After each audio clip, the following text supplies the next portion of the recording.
Oke, assalamualaikum warahmatullahi wabarakatuh. Hari ini kita akan belajar huruf-huruf dalam bahasa Jepang. Kita belum belajar untuk bacanya ya, tapi hari ini tuh saya akan memperkenalkan huruf-huruf apa sih yang ada di dalam bahasa Jepang. Lalu huruf apa yang akan kita pelajari di materi depan atau yang kita pelajari di semester ini. Kenapa kita harus belajar huruf dulu? Karena ya menurut saya ya, eh, penguasaan tentang huruf itu adalah salah satu aspek utama dalam belajar bahasa Jepang. Jadi kalau kalian belajar bahasa Jepang, eh, yang paling harus dikuasai pertama itu ya yang pertama adalah huruf dulu. Setelah kalian udah bisa baca hiragana, baca katakana, baru nanti untuk belajar ke materi yang lain itu lebih gampang. Itu menurut saya ya. Tapi ya menurut guru-guru lain pun banyaknya seperti itu juga. Jadi untuk materi ini kita akan belajar huruf, pengenalan huruf dulu. Ada apa aja sih? Oke ya, sekarang kita mulai. Huruf dalam bahasa Jepang oleh saya Ahmad Azhar Kamal.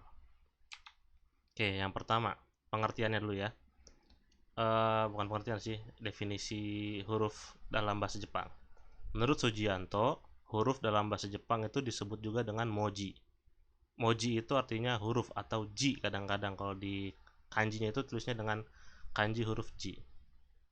Termasuk di dalamnya huruf-huruf kanji, hiragana, katakana, dan romaji. Jadi di Jepang ini terdapat 4 jenis huruf yang digunakan. Beda dengan kita ya di Indonesia. Kalau di Indonesia itu hanya huruf-huruf Latin seperti ini nih, seperti yang saya tunjukkan dalam kursor ini. Nah, seperti huruf-huruf Latin seperti ini yang banyak digunakan di Indonesia. Mungkin juga beberapa dulu-dulu mungkin ya, seperti huruf-huruf Palawa, huruf-huruf Sanskerta itu juga digunakan. Tapi secara umum di Indonesia yang digunakan adalah huruf Romaji atau Romawi. Disebut juga dalam bahasa Jepang adalah huruf Romaji. Sekarang penjelasannya. Nah, ini adalah contoh-contohnya. Yang merah ini adalah huruf kanji. Huruf kanji yang bacaannya juga kanji seperti ini. Ini huruf ini tuh dibacanya kanji. Yang kedua, hiragana. Ini tuh huruf hiragana. Cara bacanya juga ini sama, hiragana. Ini huruf yang akan kita pelajari pada semester ini nih, hiragana. Yang ketiga ada katakana. Katakana ini hampir sama seperti hiragana ya. Sejarahnya pun dari sejarahnya hampir sama. Hampir mirip. Kedua-duanya ini diadaptasi dari huruf kanji dari Cina. Hanya dipermudah cara baca dan penulisannya oleh orang Jepang sehingga menjadi hiragana dan menjadi katakana. Dua-duanya ini sangat sering digunakan di dalam bahasa Jepang. Tapi untuk yang akan kita pelajari di semester ini hanya hiragana aja. Dan juga beberapa mungkin ada katakana tapi tidak akan saya ulas secara detail. Yang akan saya ulas detail di sini hanya hiragananya aja. Terakhir adalah romaji. Romaji ini adalah huruf Romawi. Ya, seperti ini bentuknya, huruf Romawi yang seperti kalian kenal. Oke, cukup ya. Lalu, nah ini adalah contoh. Sorry ya, ini agak ketutup yang belah sini. Ini adalah contoh penggunaan romaji, kanji, hiragana, dan katakana dalam sebuah kalimat. Ini dibacanya adalah watashi wa eonto yudepato de pasokong o kaimashita. Ini yang ketutup ini tulisannya imashita. Artinya adalah saya membeli personal computer atau pasokong. Di sini tuh pasokong ini artinya personal computer di department store yang bernama Aeon. Nah, watashi, nah yang merah-merah ini adalah huruf kanji. Yang warna ungu ini adalah huruf romaji, hanya satu di sini. Lalu yang paling banyak ada hiragana, ada wa, ada to, ada u, ada de, ada o, ada imashita. Ini itu huruf hiragana sebagai partikel. Nanti akan kita pelajarin di materi-materi kedepannya. Yang terakhir ada katakana ini, depato. Depato ini artinya department store atau kalau di sini mungkin seperti mall, seperti itulah. Lalu yang satu lagi ada pasokong. Pasokong ini artinya personal computer, atau kadang juga di Jepang disebutnya komputa. Tapi ya saya lebih senang pakai pasokong sih dibanding pakai komputa, karena agak ribet aja nyebutinnya. Oke. Lanjut. Nah, ini definisi-definisi dari huruf-huruf tersebut. Bisa dibaca ya, saya bacakan. Dalam Kokugo Jiteng. Kokugo Jiteng ini artinya seperti kamus besar bahasa Indonesia, tapi ini kamus besar bahasa Jepang. Kokugo Jiteng disebutkan bahwa huruf kanji adalah huruf dalam kurung yang menyatakan arti dan bunyi, tutup kurung, yang dibuat oleh Cina, kemudian ditiru dan dipakai sebagai huruf Jepang. Lalu definisi kedua, Iwabuchi dalam Sujianto menerangkan bahwa huruf kanji disampaikan ke Jepang kira-kira pada abad keempat, pada waktu negeri Cina pada saat itu merupakan zaman Kang atau dinasti Han, kalau misalnya kalian mau cari di Wikipedia. Oleh sebab itu, maka huruf tersebut dinamakan kanji, yang berarti huruf negeri Kang. Kalau di bahasa umumnya, huruf kanji ini disebut juga Hanzi, kalau dalam bahasa Cina-nya Hanzi. Kalau dalam bahasa Koreanya mungkin Hanja, tapi saya mungkin bisa salah, tapi kalau misalnya salah ya silakan dikoreksi ya. Oke, ini adalah definisi huruf kanji. Saya nggak akan jelaskan lebih jauh lagi karena toh nggak akan kita pelajari juga. Ini hanya untuk pengenalan aja kepada kalian. Lalu yang kedua, ada katakana. Katakana dulu sensei, nggak hiragana. Hiragana nanti saya jelaskan terakhir karena biar lebih lengkap, biar lebih detail. Oke, katakana dulu. Katakana sama seperti dalam Kokugo Jiteng, disebutkan bahwa huruf katakana adalah huruf yang dapat digunakan untuk menuliskan bahasa asing atau nama flora dan fauna. Menuliskan bahasa asing di sini tuh termasuk juga nama-nama kita ya, nama diri kita sendiri. Misalnya nama saya Kamal, ketika ditulis dalam huruf Jepang itu harus ditulis dengan katakana. Nama kalian pun misalnya namanya siapa, Asep, atau namanya siapa, Rudi, nah itu ditulisnya dengan huruf katakana. Lalu definisi dari Sujianto, katakana adalah huruf-huruf yang berbentuk seperti ini ya, kalian bisa lihat sini hurufnya seperti ini dan sebagainya. Katakana terbentuk dari garis-garis atau coretan-coretan yang lurus. Bisa dilihat ya, ini coretannya lebih lurus dibanding hiragana. Nanti akan kita bandingkan. Nah, ini fungsinya menurut Ishida ya. Ini menurut fungsi katakana menurut Bapak Ishida ini. Katakana dapat dipakai untuk menuliskan kata-kata seperti nama tempat dan nama orang asing.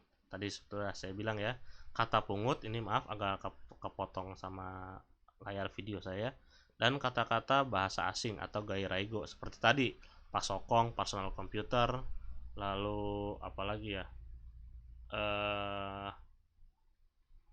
masih banyak sih, seperti apa,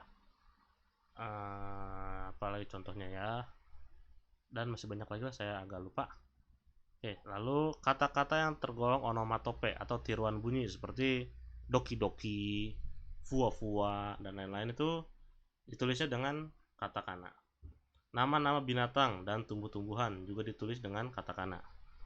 Istilah-istilah khusus bidang keahlian atau senmong yogo.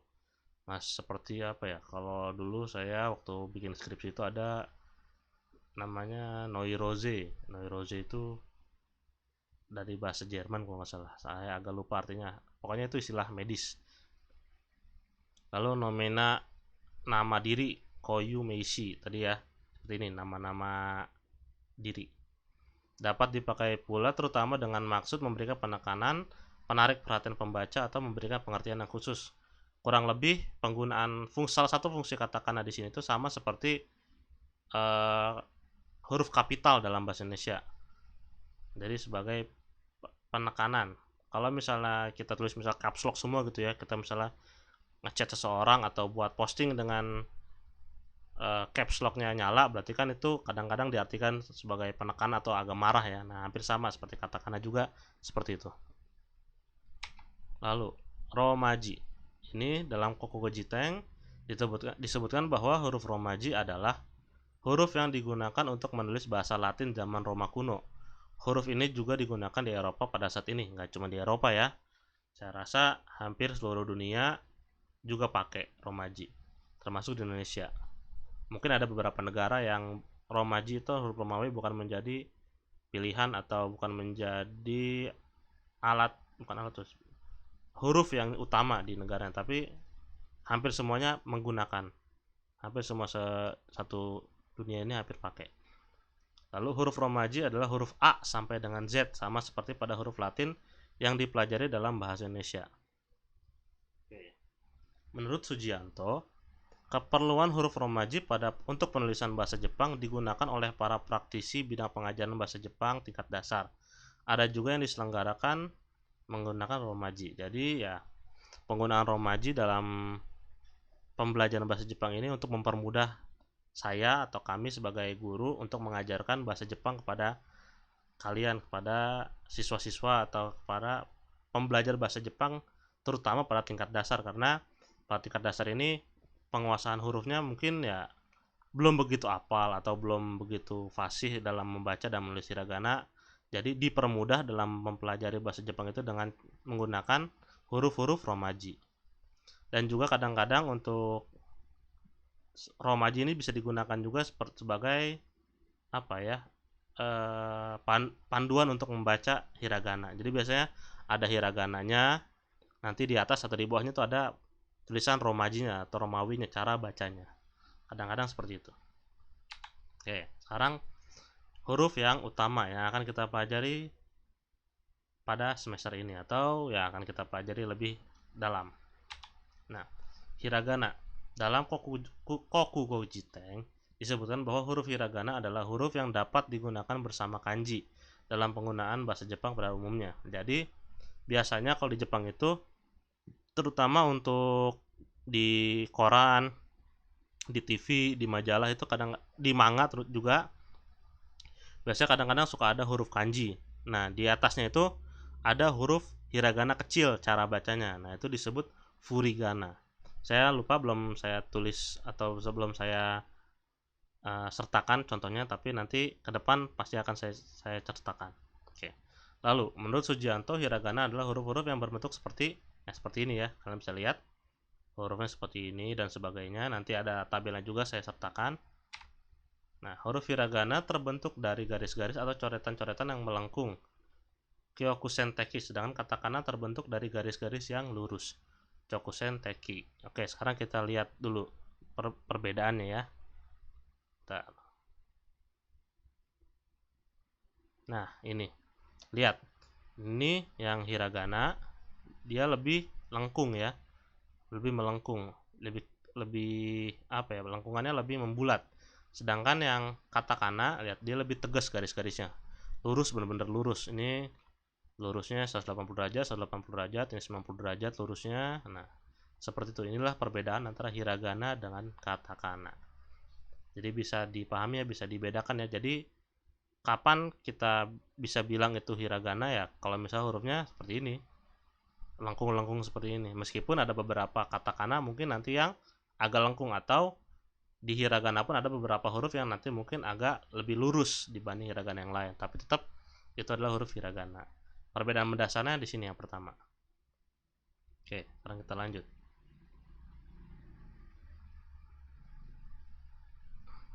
Nah, fungsi hiragana. Nah, ini fungsi hiragana.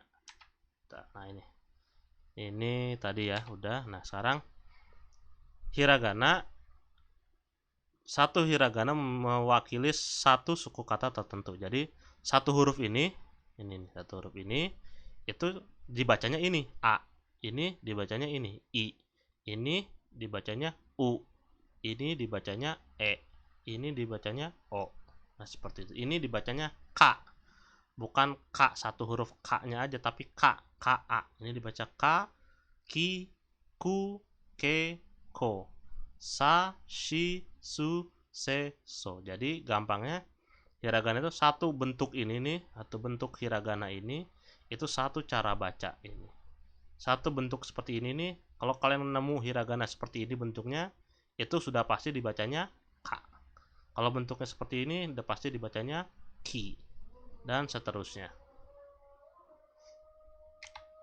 Oke, fungsi hiragana menurut Sujianto.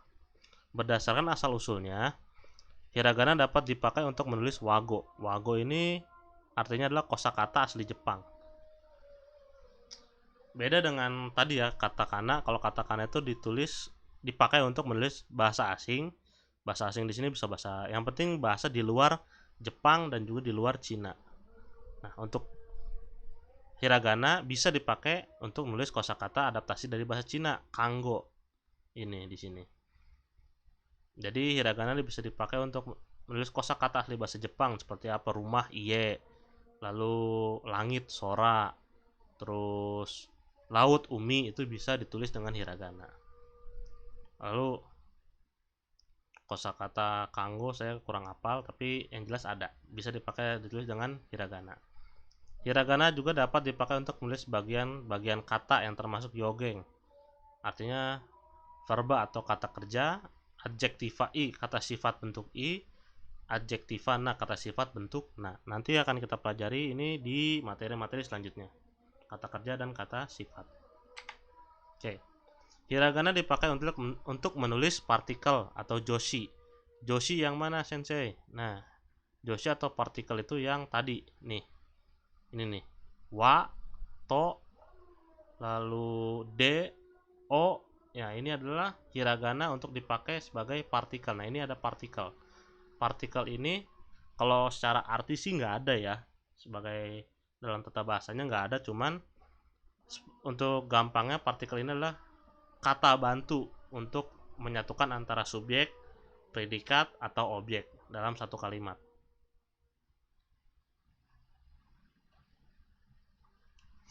Oke. Huruf hiragana juga dapat dipakai untuk menulis verba bantu, jodoshi. Huruf hiragana dapat dipakai untuk menulis prefiks atau sufiks yang tidak ditulis dengan kanji. Maksudnya yang mana? Tadi ada di sini juga. Mana? Nah, ini ada di sini nih. Iu.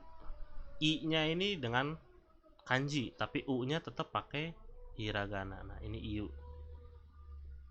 Ini satu kosakata tapi ditulisnya dengan dua huruf. Satu pakai kanji, satu pakai hiragana. Nah, ini salah satu fungsi dari hiragana tersebut. Sekarang kita lanjut. Nah, sekarang asal usul hiragana. Nah, hiragana diciptakan sekitar abad 8 sampai 10 Masehi dengan menyederhanakan bentuk dari beberapa simbol kanji yang berasal dari Cina. Jadi hiragana itu nggak seujuk-ujuk jadi ya, tapi emang diciptakan. Nah, ini diciptakan dari kanji-kanji seperti ini. Kenapa diciptakan? Karena untuk mempermudah orang Jepang dalam membaca sesuatu teks. Kalau zaman dulu sejarahnya hanya golongan-golongan tertentu yang bisa mempelajari huruf-huruf Cina seperti ini nih, yaitu kalangan-kalangan biksu, kalangan kerajaan, dan kalangan aristokrat lainnya. Rakyat jelata gimana? Rakyat jelata ya belum belajar. Nah, semenjak diciptakan hiragana sebagai alat bantu untuk membaca kanji-kanji yang rumit seperti ini, nah rakyat-rakyat biasa pun mulai belajar karena ya lebih mudah kan, lebih mudah, dan penyampaiannya pun lebih gampang. Jadi ini asal usulnya dari huruf yang ribet ini menjadi suatu yang simpel seperti ini. Sama, ini hanya contoh aja ya. Lalu tabelnya. Oke, untuk hiragana sendiri tipenya itu ada 4 sampai 5 tipe hiragana. Nah, yang pertama nih, tipe pertama ada goju-on. Goju-on ini adalah hiragana utama. Inilah hiragana utama, mungkin agak buram ya. Ntar saya switch dulu. Nah, ini mungkin lebih rapi gitu. Nah, bisa kita lihat di sini. Nah, bisa dilihat ada ini kolom A, I, U, E, O. Lalu kolom K, Ki, Ku, Ke, Ko. Kolom Sa, Shi, Su, Se, So. Kolom Ta, Chi, Tsu, Te, To. Ini agak beda ya, bukan Ti tapi Chi, bukan Tu tapi Tsu, Te, To. Lalu kolom Na, baris Na. na, ni, nu, ne, no.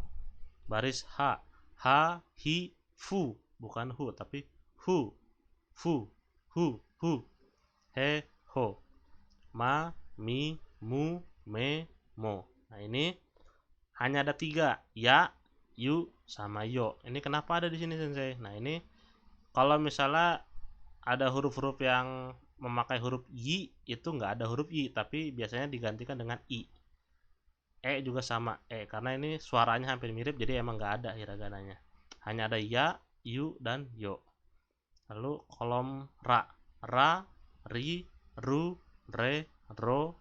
Terakhir wa dan wo atau o. Kadang dibaca o, kadang dibaca wo. I ini nggak ada, sebetulnya ini nggak ada. Ini kebetulan aja mirip aja, spellingnya mirip jadi ditulis. Tapi yang jelas ini nggak ada. Jadi i, y, y itu nggak ada. Wi, wu, sama w juga nggak ada. Yang ada hanya wa, wo. Di kolom ya hanya ya, yu, dan yo. Terakhir ada huruf n, tulisannya n tapi dibaca eng. Jadi ini disebutnya gojuon. Ada 46 kalau nggak salah. 1 2 3 4 5 1 2 3 4 5 6 7 8 40 1 2 3 4 5 6. Ya, ada 46 huruf. Ini huruf hiragana utama. Sekarang kita lanjut. Lalu tipe kedua ada dakuon. Dakuon ini adalah perubahan bunyi dari huruf-huruf gojuon. Nggak semua huruf sih, hanya ada beberapa huruf aja, yaitu huruf ga, huruf za, huruf da, dan huruf ba. Ini huruf baris huruf ga, gi, gu, ge, go. Za, baris huruf za, ji, zu, ze, zo. Huruf da, ji, zu, de, do. Huruf ba, bi, bu, be, bu. Bedanya apa sensei sama yang tadi, yang ini? Nah bedanya adalah di huruf dakuon ini ada tanda seperti ini nih, tanda dakuten nih, garis 2 gini di atas hurufnya. Mungkin nggak begitu jelas ya, saya coba dulu di switch ya, lupa. Nah ini dia, lihat, kalian bisa lihat sini, ini ada huruf K dikasih teng-teng atau garis 2 garis ini. Nah ini disebut dakuon. Dakuon itu ini garis ininya, 2 garis ini. Nah ini dakuonnya. Ini yang membuat tadinya huruf K dikasih 2 garis ini jadi ga. Tadinya ini huruf Ki dikasih 2 garis dakuon jadi gi, dan seterusnya. Dan seterusnya. Ini adalah tabel untuk dakuon.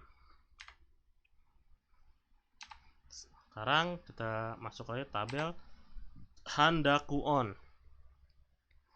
Mirip-mirip seperti dakuon tadi, cuman bedanya tadi itu garis 2, sekarang lingkaran, disebut juga handakuten atau maru. Dia cuman ada 5 huruf, yaitu pa, pi, pu, pe, po. Digunakan untuk huruf-huruf yang meletup. Pa, pi, pu, pe, po. Nah ini salah. Nah ini nih, lihat ya bedanya ya. Ini ba, bi, bu, be, bo. Ya, ini pa, pi, pu, pe, po. Yang satu pakai handakuten, pakai teng-teng. Nah yang satu lagi pakai maru, pakai lingkaran. Oke, cukup jelas ya. Nanti di deskripsi juga akan saya kasih link untuk download tabel hiragana yang lengkapnya. Oke, sekarang kita lanjut. Nah terakhir ada yoong. Yoong ini agak lumayan kompleks ya, karena dia 2 huruf digabungkan menjadi 1 huruf, 1 bentuk huruf, dan juga menjadi 1 cara baca. Cara baca menjadi 1. Nah, ini tabelnya. Sekarang kita lihat dulu ya. Nah ini deskripsinya. Yoong merupakan hiragana rangkap yang memiliki 1 lambang bunyi. Jadi meskipun ini ditulisnya ada 2 huruf, tapi ini dihitungnya 1 huruf, mempunyai 1 cara baca sendiri. Ini Ini menjadi mempunyai satu cara bacanya sendiri, yaitu kia, kyu, kyo, dan sebagainya sampai ada berapa nih? 1 2 3 1 2 3 4 5 6 7 8 9 10 11 12 kali 3 ya, segitulah, saya lupa. Nah ini lebih jelasnya ya, ini bisa dilihat tabelnya ada 36 huruf ya. Oke, cukup. Nah, ini deskripsi dari yoong. Yoong merupakan gabungan dari huruf pada kolom bunyi i ditambah dengan huruf ya, yu, yo. Sekarang kita lihat lagi ya, lihat di sini. Ini tuh huruf ki, ki. Nah, ini tuh huruf dari tabel yang akhirannya i semua. Sekarang kita lihat. Nah, ini akhirannya i. Ki, shi, chi, ni, hi, mi, ri. Sama di sini juga. Ki, shi, chi, ni, hi, mi, ri. Gi, ji, ji, bi, pi. Nah, ini akhirannya i semua. Yang akhiran i ditambahin huruf ya, yu, dan yo. Oke, untuk lebih jelasnya kita lihat lagi. Dengan catatan huruf-huruf yang terdapat pada kolom i, nah ini tadi ya, ditulis dengan ukuran penuh sebagai huruf utama. Lalu huruf tambahannya ya, yu, dan yo ditulis dengan ukuran lebih kecil atau setengah tinggi huruf utamanya. Maksudnya gimana? Sekarang kita lihat. Nah, seperti ini maksudnya. Ini adalah huruf yoong yang benar. Lihat, huruf ki-nya penuh. Huruf ki-nya penuh, ya-nya lihat, dia tingginya itu nggak lebih tinggi dari huruf ki. Kita lihat lagi ya, lihat. Nah, ini kita hitung atau kita anggap sebagai satu huruf. Dibacanya kia. Ini adalah yoong, penulisan yoong yang benar. Nah, ini contoh yang salah. Lihat. Ki-nya besar, ukurannya segini, ya-nya juga besar, ukurannya sama seperti ki tingginya. Kita lihat di garis merah. Lihat garis merahnya ya. Lihat garis merahnya. Nah, ini nggak bisa dibaca kia. Dia udah menjadi huruf individual sendiri, ki dan ya. Jadi ini dibacanya kiya, bukan kia. Nah, kia seperti ini dan juga yang ini nih, lihat. Yang sebelah kiri adalah hiragana utamanya. Bentuknya utuh, besar.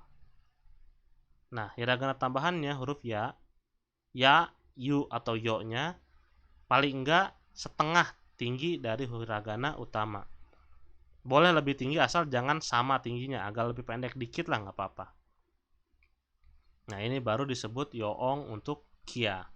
Untuk huruf-huruf lain kaidahnya sama seperti ini. Yang penting hiragana utamanya utuh. Misalnya kalau kita tulis di buku bergaris, dia 2 baris. Nah, ya-nya itu hanya 1 baris. Tingginya 1 baris itu. Oke ya. Nah, terakhir ada sokuong. Nah, sokuong ini mungkin yang agak sulit ya untuk dipelajari, tapi saya yakin kalian bisa karena biasa mungkin nanti. Nah, sokuon ini adalah tanda untuk konsonan rangkap. Konsonan rangkap maksudnya gimana? Nih, ini contohnya nih. Saki, K-nya ada 2. Saki. Dilambangkan dengan huruf su kecil. Nah, ini huruf su tingginya setengah dari hiragana utamanya. Saki. Lalu kalau misalnya kalian salah nulis, su-nya kebesaran, dia tidak bisa dibaca saki lagi, tapi satsuki. Nah, ini ya, mungkin untuk sekarang cukup segini dulu. Ya, dipelajari aja dulu lah. Nanti kedepannya pasti akan saya jelaskan lagi. Terutama nanti untuk video selanjutnya atau materi selanjutnya, nanti kita akan pelajari bagaimana cara membaca dan menulisnya. Ini hanya ya, materi sekarang ini kita hanya pengenalan jenis-jenis hurufnya aja.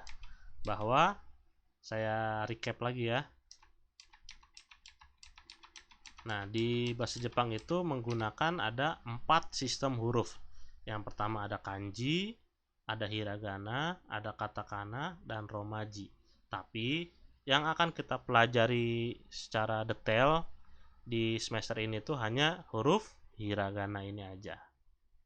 Nah, huruf hiragana ini yang biru. Lalu untuk hiragana sendiri pun jenisnya ada 4.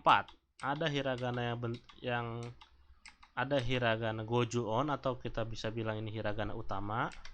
Seperti ini, hiragana utama. Lalu ada juga daku-on untuk yang bunyi letup, ga, gi, gu, ge, go, dan juga ada handaku-on yang ini nih, yang bawahnya untuk bunyi letup, pa, pi, pu, pepo, dan terakhir ada jenis yoong. Yoong ini hiragana ganda, tapi mempunyai satu cara baca. Dan yang paling terakhir itu ada soku-on.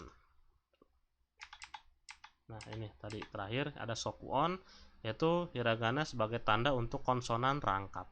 Kalau yang ini hiragananya yang rangkap, yoong hiragananya yang rangkap. Hiragananya ada 2, tapi menjadi 1 huruf. Kalau yang ini soku-on, sebentar.